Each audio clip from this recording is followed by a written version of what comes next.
I have ants in my studio. Now, if I'm an ant and I discover a cookie on a schoolyard playground, I'm golden. I become a rock star in my community, and we all eat well. However, when I see an ant walking past my keyboard who's discovered a crumb from yesterday's lunch, I have to wonder about his decision-making process. I mean, seriously, is it worth the risk? Hi, I'm John, and this is Bogdan. Join us on our journey as we figure out how to earn a living as artists, introduce you to those we meet, and share what we learn along the way. We all face risks every day. Some seem insignificant, like walking down the stairs or driving a car or even eating a meal. Others seem more substantive. Buying stock, surfing, juggling knives. Risk is a natural part of life, and our art businesses are no exception.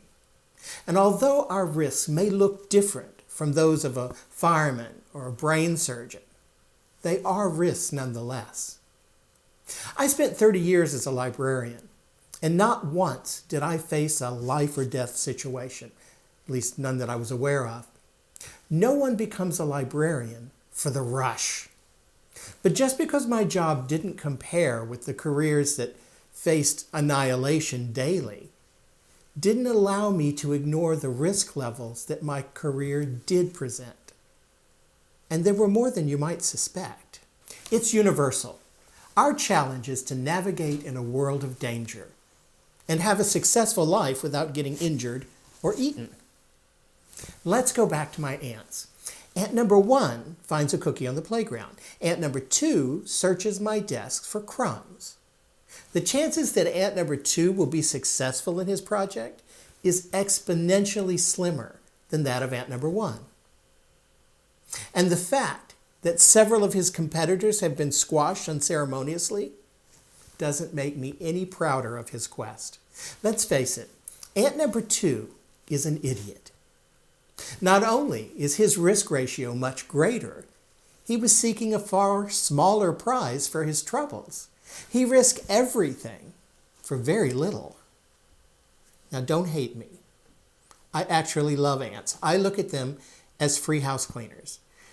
But the parallels between that ant and my art business are eerily similar. So I need to understand, as best that I can, what risks affect my creative business. I need to verify risks as significant and ultimately how to plan to deal with any particular one of them. The issue breaks down to risk perception, risk assessment, and risk management. Now, right now, we're just going to talk about risk perception. And next week, we'll look at how to assess and manage risks for small business entrepreneurs. It seems to me that risk perception is huge and varies so much from person to person. I need to admit here that I am fairly risk averse. I mentioned before that very few people become librarians for the thrill. I have never been down a zip line. I have never had the slightest curiosity as what it might be like to jump out of a plane or to bungee jump off a bridge. Not in my DNA. And even if you pity me, I don't feel like I'm missing out on anything. I don't try to see what the hottest Thai pepper tastes like, and I've never eaten a fried grasshopper or bet on a horse race. I have no interest in big risk operations, and yet I gave up a good job in California for an international post in Romania. Bogdan and I then moved everything we had to New Zealand and built a life there. And we struggled our way out of danger during the tsunami in Sri Lanka. Then we gave up our jobs entirely to come and run a small art business in Texas. My point here is that risk is a matter of perception. What may be risky for you may mean nothing to me, while a chance you're willing to take might cause me to wet my pants. And I think it is even more perplexing that there are huge risks out there that I might not even perceive as being risks. like ant number 2.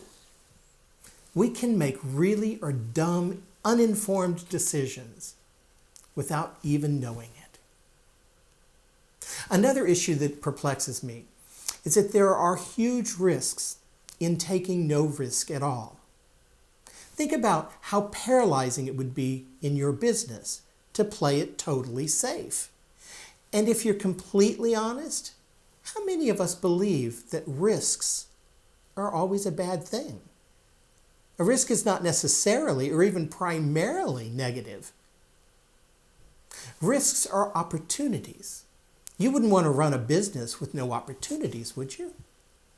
Creative people routinely have the ability to take all sorts of risks. If you don't believe that, ask an actor what it feels like on opening night, or a singer who's standing in front of a microphone. Ask a painter what it feels like just before an exhibition, or an advertising executive as she makes a pitch to a new client. Since so much of what we do is personal, a reflection of ourselves as a brand, there are huge psychological and professional risks at play all the time. We build up a protective wall to deal with those attacks on our art. So why then, when it comes to our creative businesses, should we be any different? No actor goes on stage if he hasn't learned his lines. No dancer stands behind the curtain thinking, she can fake her way through a performance. Yet how many of us have and understand a solid financial plan for our business? How many of us market and sell our art well? How many of us have the insurance and legal protections we need? How many of us understand how to protect our intellectual property or have savings to see our careers through the next hard time? How many of us have strategically planned for forecasted changes in the art world we work in? Not trying to beat anyone up here, but just as you would not use inferior materials to present your artwork, why would you not take appropriate steps to secure your own business? The risk is clear. If I do not treat my art career as a small business, my chances of success are as slim as those of ant number 2. So this week, spend some time looking at the risks around you and your business. Consider your tolerance for taking chances and chasing opportunities. Pull back up to that 30,000 feet level and look down at your art career. What challenges and dangers are just beyond your view?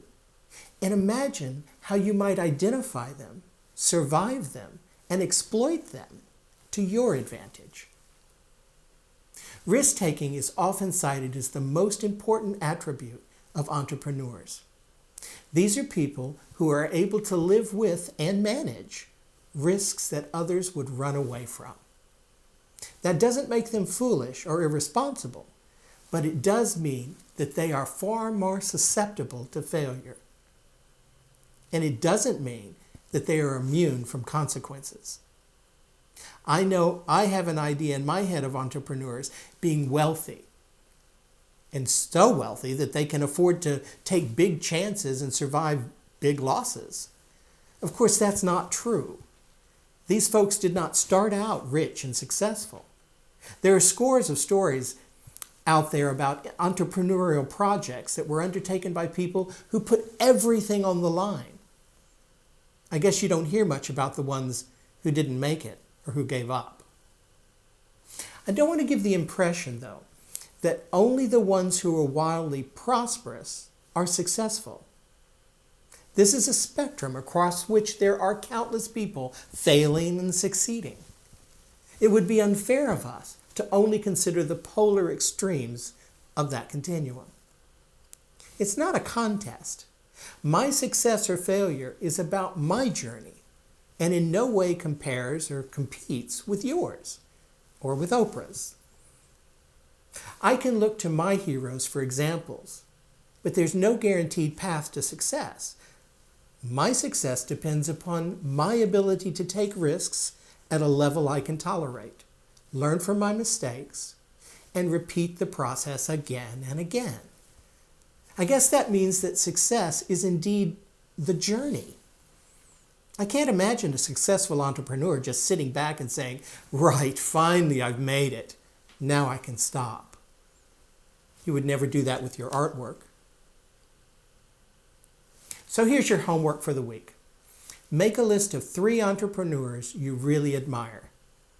You may have to search a bit if you don't have anyone in mind. And you can, of course, change your mind. Then do some research into their lives and careers. Try and find interviews where you can hear their own words. Create a list of 5 things that stand out about their process and how they think. And then apply those 5 words to your business plan, to your goals and objectives, to your mission. Find some way to incorporate those 5 things into your artistic career and see if they can steer you to make some small changes in the way you run your own creative career. Let me know how it goes. We're giving away a free copy of the spreadsheet template I use in tracking all of my sales, projects, expenses, and deposits. It's something I created for our business, and we thought it might be of interest to you. Just send me your name and email, and I'll send you a copy of the file. Use it any way you like. Tweak it, make it better, but it's our gift to you. You can go to my website, johnbishopfineart.com, and there's a tab on the top called Giveaway, or just send me an email. My contact information appears below. Have a wonderful week, and join us next time when we're going to talk about how to manage risk in your small creative business. See you then. Bye.